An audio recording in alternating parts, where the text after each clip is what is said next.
मित्रों, क्या आपको मालूम है कि आपकी और हमारी सारी समस्याओं की मूल वजह हमारा अहंकार है। और आज मैं आपसे अहंकार को लेकर ही कुछ बातें शेयर कर रहा हूं। ये जो ईगो है ये हर एक में मौजूद है, लेकिन उसको नजर नहीं आता। आपको कई लोग ऐसे मिल जाएंगे जो कहेंगे कि नहीं, हमें तो ईगो है ही नहीं, हम तो अहंकार से मुक्त हैं। लेकिन जो व्यक्ति ये कह रहा है वो भी कहीं ना कहीं अहंकार से ग्रसित है। और इस दुनिया में ऐसा कोई व्यक्ति नहीं है जिसको अहंकार नहीं है। अहंकार से ही ये अस्तित्व चलता है।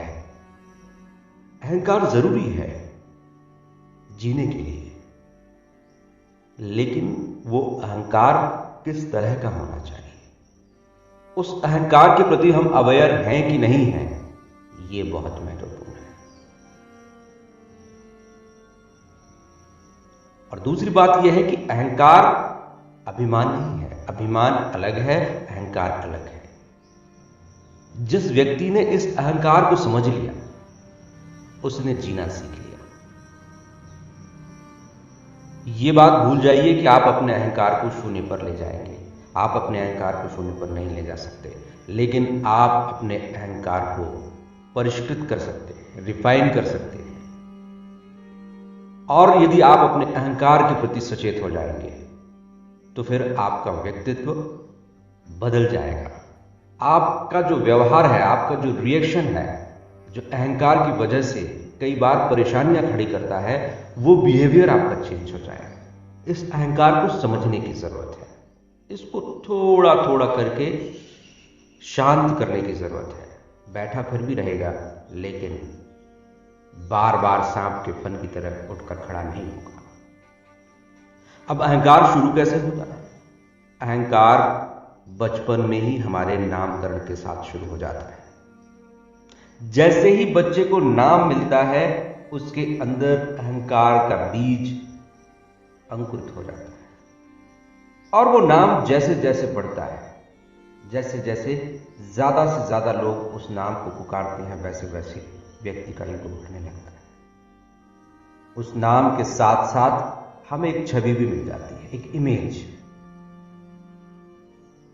मान लीजिए कि मुझे बचपन में बदमाश की छवि मिल गई। अब मनोविज्ञान कहता है कि हर व्यक्ति अपनी छवि के साथ कंसिस्टेंट रहना चाहता है। वो अपनी छवि को बरकरार रखना चाहता है, उसको अपनी छवि से भी प्यार हो जाता है। अब मुझे बचपन में बदमाश की छवि मिल गई, मैं क्या करूंगा? मैं न चाहते हुए भी उस छवि के साथ जुड़ा रहना चाहूंगा। जैसे जैसे मैं उम्र के पड़ाव आगे पार करता जाऊंगा, वैसे वैसे मैं उस छवि को और निखारता चला जाऊंगा।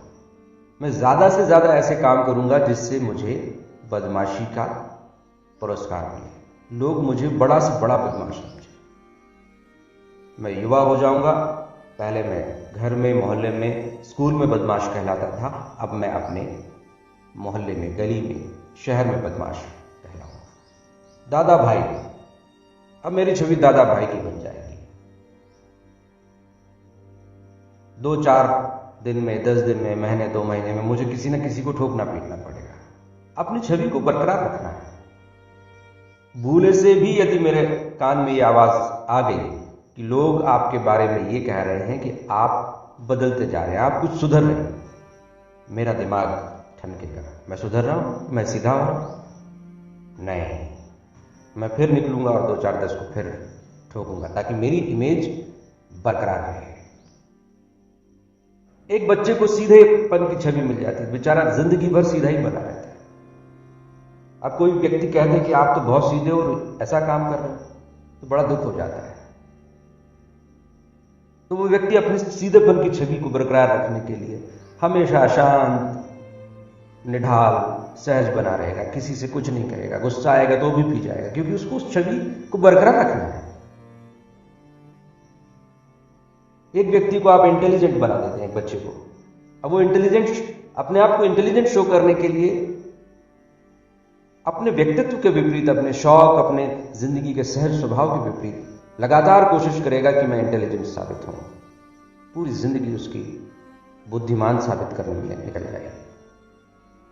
एक बच्चा जो खेलता है, कूदता है, उछलता है, मस्ती करता है, चिल्लाता है, चीखता है, रोता है, ये उसका स्वाभाविक गुण है।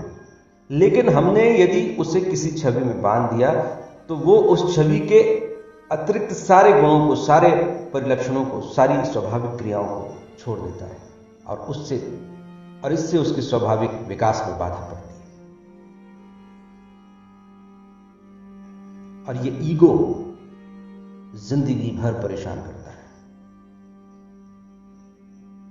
हमारी जिंदगी समग्रता में है, ना कि किसी एक विशेष गुण में। हम सब के अंदर अनेक तरह के गुण हैं, अनेक तरह की प्रवृत्तियां हैं, अनेक तरह की प्रकृति है। उन सबको समाहित करके एक समुच्चय के रूप में हमको जीना पड़ता है। मित्रों, हमारा ईगो हर जगह आड़े आता है। ये ईगो धीरे धीरे हमारे व्यक्तित्व का हिस्सा बन जाता है। और सबसे बड़ी इच्छा मनुष्य के अंदर जो है वो है नाम कमाने की। नाम मिले, यश मिले, प्रतिष्ठा मिले। क्योंकि हम देखते हैं कि जिसका नाम है, जिसकी प्रतिष्ठा है, उसके साथ बहुत लोग जुड़े हुए हैं, उसकी तारीफ होती है, उसका वजन है। तो नाम कमाने की इच्छा स्वाभाविक रूप से हमारे अंदर भी पैदा हो जाती है। और इस नाम को कमाने के लिए हमें न जाने कितने समझौते करने पड़ते हैं। हर काम के पीछे व्यक्ति उसका रिजल्ट देखता है, और ये उसके ईगो के कारण। कोई व्यक्ति किसी दूसरे की मदद सिर्फ मदद के लिए नहीं करता। वो मदद करता है क्योंकि मदद से जो उसको शाबाशी मिलती है, वाहवाही मिलती है, जो थैंक्स मिलता है, और उससे उसके ईगो को जो सेटिस्फैक्शन मिलता है, वो मदद इसके कारण। हम किसी को चाहते हैं या चाहने का दावा करते हैं तो इसलिए नहीं कि हम उसको वाकई चाहते हैं। हमारे अंदर एक इच्छा होती है कि वो व्यक्ति भी हमें पसंद करे। आप देख लीजिए, कोई भी व्यक्ति आपसे कहे कि मैं आपको प्यार करता हूं, आपको चाहता हूं, आप उसको बदले में प्यार मत दीजिए, उसी तरह की चाहत मत दीजिए। कुछ ही दिन बाद वो व्यक्ति आपसे चिढ़ जाएगा, क्योंकि वो चाहना, वो पसंद, वो प्यार, वो लव सशर्त था। उसको वो जितना दे रहा है उसी मात्रा में वापस चाहिए था। आप अपने आप का भी मूल्यांकन कीजिए। एक प्रेमी है, अपनी प्रेमिका से कहता है आई लव यू। 1 बार, 2 बार, 3 बार, 4 बार, 10 बार भी वो आई लव यू कहता चला जाएगा, लेकिन इसके बदले उसे वही शब्द वापस ना मिले तो उसका प्यार काफूर हो जाएगा, वो गुस्सा करने लगेगा। जब तुम प्यार करते हो तो इसके साथ ये शर्त क्यों कि सामने वाला भी आपको प्यार करे, आपको वही शब्द बोले। इट मीन्स कोई व्यक्ति किसी को प्यार नहीं करता, और बहुत कम लोग इस दुनिया में ऐसे होंगे जो निस्वार्थ भाव से सबको प्रेम करते होंगे। हम सब दावा करते हैं किसी से प्रेम करने का, बच्चे से, भाई से, लेकिन सिर्फ इसलिए कि हम उससे बदले में प्रेम की इच्छा रखते हैं। जहां कंडीशन आ गई वहां पर निस्वार्थता नहीं है, वहां पर लेन देन का गेम है, वहां पर बिजनेस है।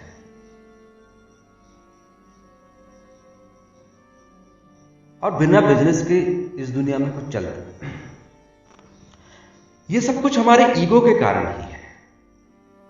हम निस्वार्थ भाव से किसी से प्रेम नहीं कर सकते, हम निस्वार्थ भाव से किसी की सेवा और सहायता नहीं कर सकते।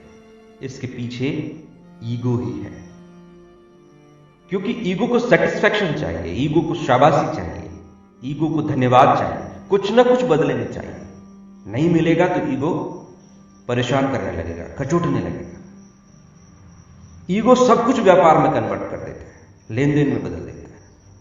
और ईगो चाहता है कि किसी को जितना दिया जाए उससे ज्यादा दिया जाए। ईगो ज्यादा से ज्यादा खींचना चाहता है, और संसार में सारे दुखों का कारण भी ईगो ही है, क्योंकि ईगो की वजह से अपेक्षा पैदा होती है, ईगो की वजह से एक्सपेक्टेशन पैदा होती है, और ये जो अपेक्षा है यही दुखों का कारण है।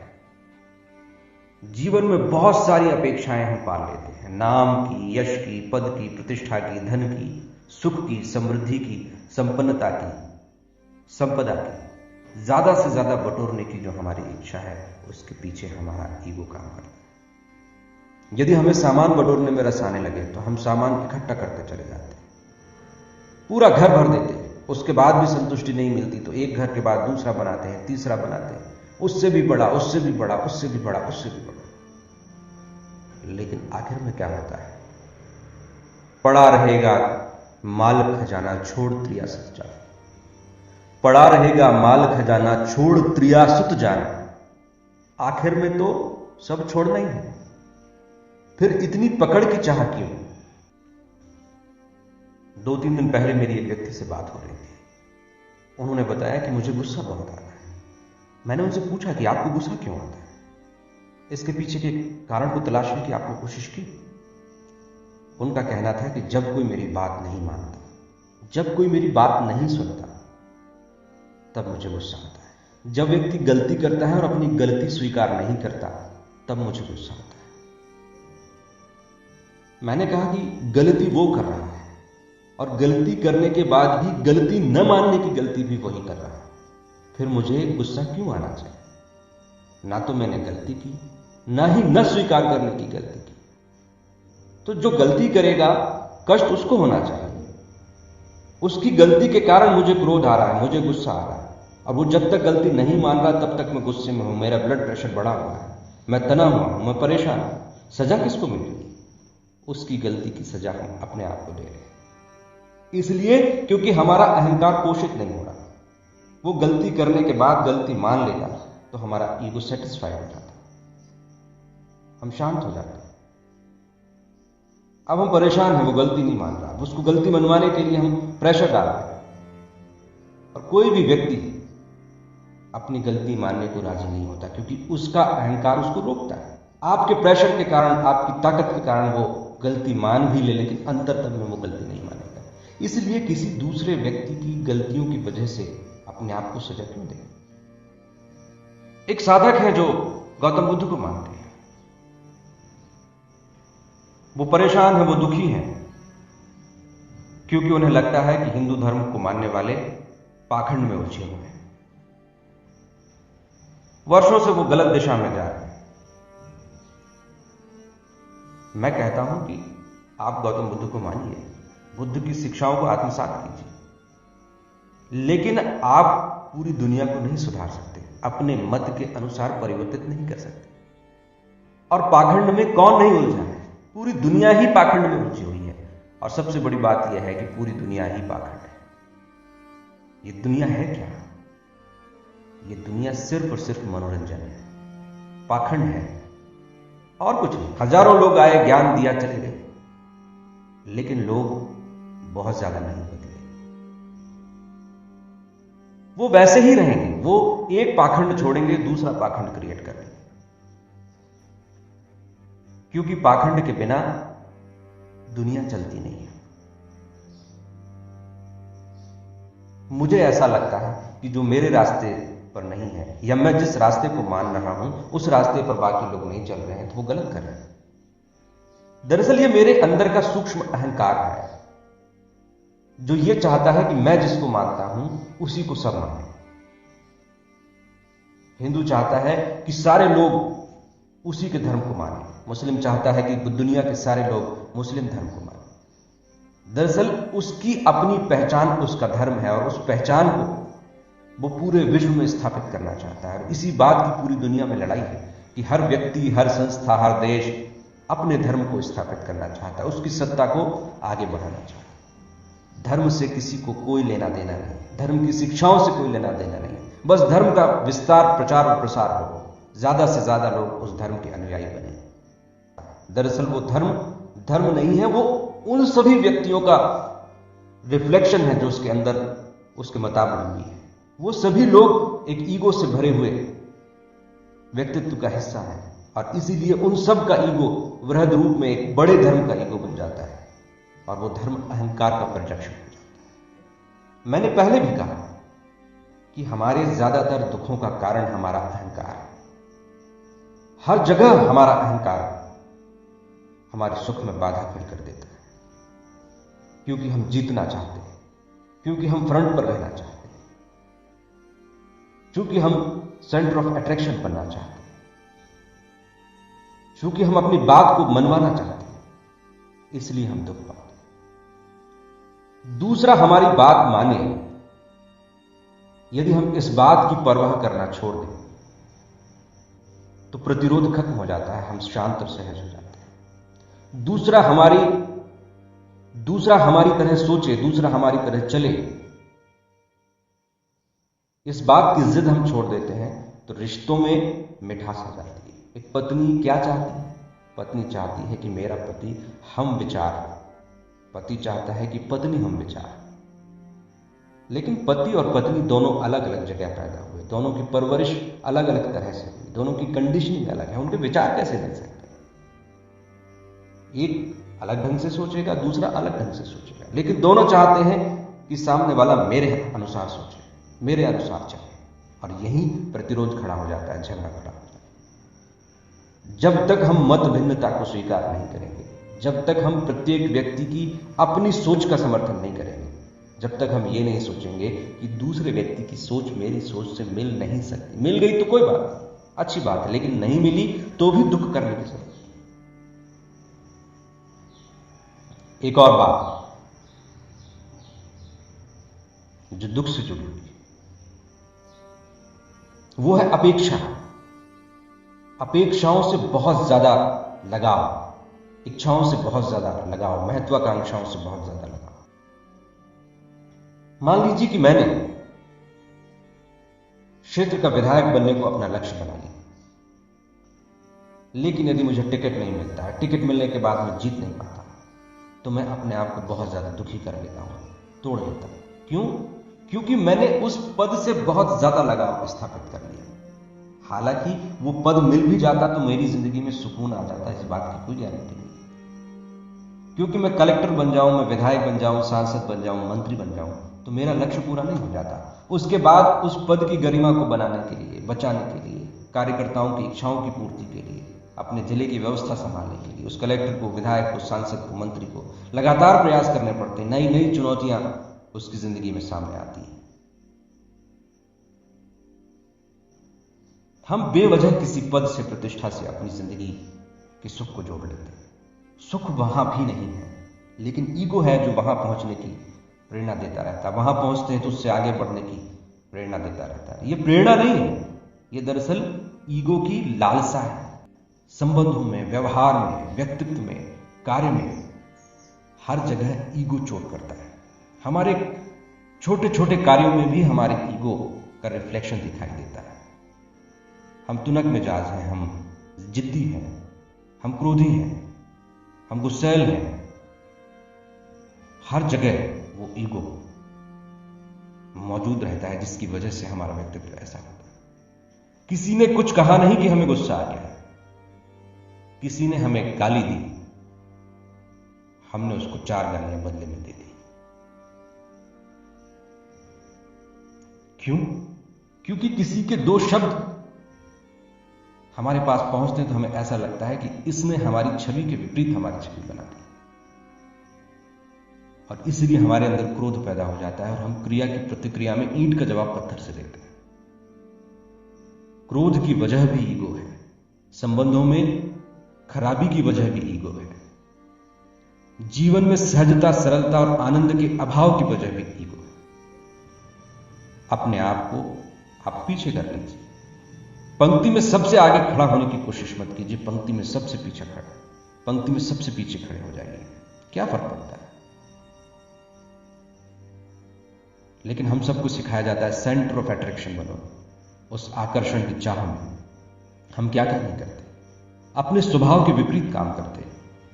एक व्यक्ति सांवला है, उसका कलर थोड़ा सा डार्क है, अपने आप को खूबसूरत दिखाने के लिए, अट्रैक्टिव दिखाने के लिए वो मेकअप करना शुरू कर देता है।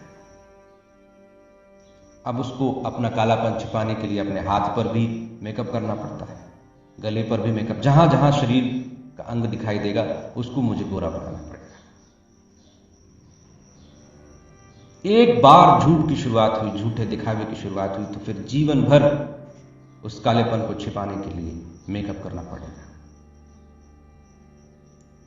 उससे लोगों की वाहवाही हासिल हो जाएगी, लेकिन कई बार उससे भी बुरी स्थिति बन जाती है, क्योंकि खुदा न खास्ता यदि वो मेकअप छूट गया और पोल खुल गई तो लोग उससे ज्यादा हंसेंगे जितना मिला नहीं था उससे ज्यादा चला जाए। क्यों? थोड़ा सा आप पाउडर वगैरह लगा सकते हैं, थोड़ा सा आप अच्छा रह सकते हैं, लेकिन अपने मूल स्वरूप को पूरा ही बदल डालने की कोशिश कितना कष्ट क्रिएट करती है। एक अभिनेत्री है, वो अपने आप को खूबसूरत दिखाने के लिए अलग अलग तरह के इंजेक्शन लगवाती थी, बोटॉक्स और न जाने क्या क्या। 35 साल की उम्र आते आते उसकी ये स्थिति हो गई कि पूरा शरीर उसका दर्द से टूटने लगा, उठना मुश्किल हो गया, स्वाभाविक जीवन जीना उसके लिए मुश्किल हो गया। एक और अभिनेत्री थी जो अपने आप को यंग दिखाना चाहती थी, लेकिन इन्हीं सब ऊटपटांग प्रयोगों की वजह से 55 साल की उम्र में उसकी मौत हो गई। कृत्रिम दिखावे के कारण हमारे स्वाभाविक आनंद में, स्वाभाविक खुशी में, स्वाभाविक और सहज जिंदगी में बाधा क्रिएट होती है। कृत्रिम दिखावे से दूर रहिए। अहंकार और कुछ भी नहीं, हमारी अपनी गढ़ी हुई पहचान है। जितनी भी कृत्रिमताएं हैं, जितनी भी आर्टिफिशियल एक्टिविटीज हैं, सोच है, विचार है, भावनाएं हैं, वो सब अहंकार है। और जैसे जैसे हम अपने स्वाभाविक और मूल रूप को पहचानना शुरू कर देते हैं, वैसे वैसे हमारा अहंकार दूर होता चला जाता है, कम होता चला जाता है। अहंकार को पकड़ने की कोशिश करनी चाहिए कि आखिर ये अहंकार कहां से पैदा हो, किस प्रतिरोध के कारण, किस छवि के कारण, किस विचार के कारण। उस विचार को आप खत्म कर दीजिए, आपका उस विचार से जुड़ा हुआ अहंकार खत्म हो जाएगा। अहंकार के कारण हम झुकना नहीं चाहते, अहंकार के कारण हम दूसरों से सलाह नहीं लेना चाहते, और सारी उलझनों की वजह यही अहंकार।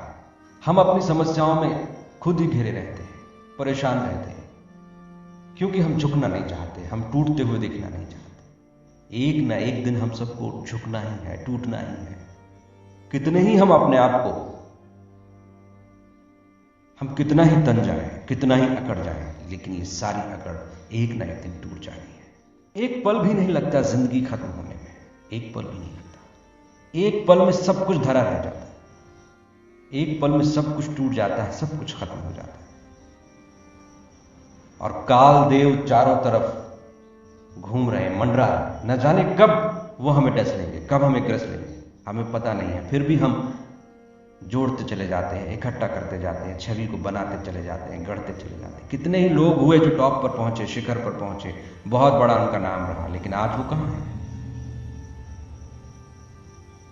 ये जो अहंकार है एक रोग है। अहंकार के कारणों को तलाश करके एक एक करके उन कारणों को खत्म कर दीजिए, और उसके बाद समर्पण, अपने आप को झुका दीजिए, अपने आप को सहज मूल रूप में ले जाइए। हर तरह की इमेज से धीरे धीरे धीरे धीरे मुक्ति पाने की कोशिश कीजिए। ये जो गुरूर है, ये गुरूर ही हमें गुरु से दूर करता है, और जैसे ही हम गुरु से जुड़ते हैं ये गुरूर खत्म हो जाता है। हर व्यक्ति जब पैदा होता है तो अपने स्व के साथ, अपनी आत्मा के साथ पैदा होता है, जिसकी कोई पहचान नहीं होती। लेकिन जैसे जैसे वो बड़ा होता है, वो अपनी आत्मा को भूलकर, अपने स्व को भूलकर बाहर की छवि से अपने आप को जोड़ लेता है। और जो बाहर की कृत्रिम छवि है वही अहंकार है, वही ईगो है, और उसी छवि को सब कुछ मान लेता है। उस छवि को तोड़ना है, उस छवि को छोड़ना है, तभी अपने स्व को, अपने स्वयं को, अपनी आत्मा को हम पहचान पाएंगे। ये जो स्व है जिसकी मैं बात कर रहा हूं, ये जो स्व है ये मैं नहीं है, ये मैं तो मेरी छवि है। स्व जो है वो स्वयं है, आत्मा है, परमात्मा का अंश है, उसमें कोई ईगो नहीं है। और विडंबना यह है कि कोई भी व्यक्ति आपके स्व के साथ, आपकी आत्मा के साथ नहीं जुड़ना चाहता। ये जो ढांचा हमने खड़ा कर रखा है, ये पूरी समाज का ढांचा, पूरे देश का, संसार का ढांचा स्व के आधार पर खड़ा नहीं है, ये मैं के आधार पर खड़ा है। और इसीलिए इतनी सारी समस्याएं हैं। ये जो स्व है यही सब कुछ है, यही परमात्मा है, यही आत्मा है, यही अस्तित्व है। ना तो कोई तू, ना कोई मैं, सिर्फ स्व। ये जो स्व है ये हर एक में मौजूद है। और सबसे बड़ी बात यह है कि इसी स्व में सब कुछ मौजूद है। परमात्मा हम सब में मौजूद नहीं है, हम सब परमात्मा में मौजूद है। और जब ये बात पता चल जाती है कि परमात्मा के अंदर सब कुछ है, तो फिर अहंकार नहीं रहता, फिर दूसरा कोई रहता नहीं है। उसके अंदर भी मेरा ही भाव है। दूसरा जो भी है सब मेरे समान ही उस परमात्मा का हिस्सा है। तो कोई अच्छा ना कोई बुरा, कोई ऊंचा ना कोई छोटा। ये दुनिया तो परमात्मा की इच्छा से पैदा हुई है। और परमात्मा ने अच्छा और बुरा, सुख और दुख सिर्फ और सिर्फ इसीलिए निर्मित किया है कि इस संसार का रस बना रहे, इस दुनिया में रस बना रहे, अच्छे और बुरे के बीच हम झूलते रहे, जीते रहे। इसीलिए दुनिया चलती है। जो व्यक्ति बुरा है वो भी इस संसार में जीता है, इस संसार में रहता है। मरने से पहले परमात्मा भी शायद ही उसके किए का हिसाब किताब करता है। हम बेवजह दूसरों के कार्यों के कारण अपने आप को दुख देते हैं। अपने आप को कुछ दिन शून्य पर ले जाइए, ये सोचिए कि मैं कुछ हूं ही नहीं। धीरे धीरे अहंकार विसर्जित होने लगे। और सबसे बड़ा रास्ता है अपने स्व में स्थापित होना, अपने स्व को जानना। और इस स्व को जानने की यात्रा आप जितने जल्दी शुरू कर दें उतना ही अच्छा है। काल करे सो आज कर, आज करे सो अब, पल में परलय होएगा बहुर करेगा कब। कब करेंगे आप?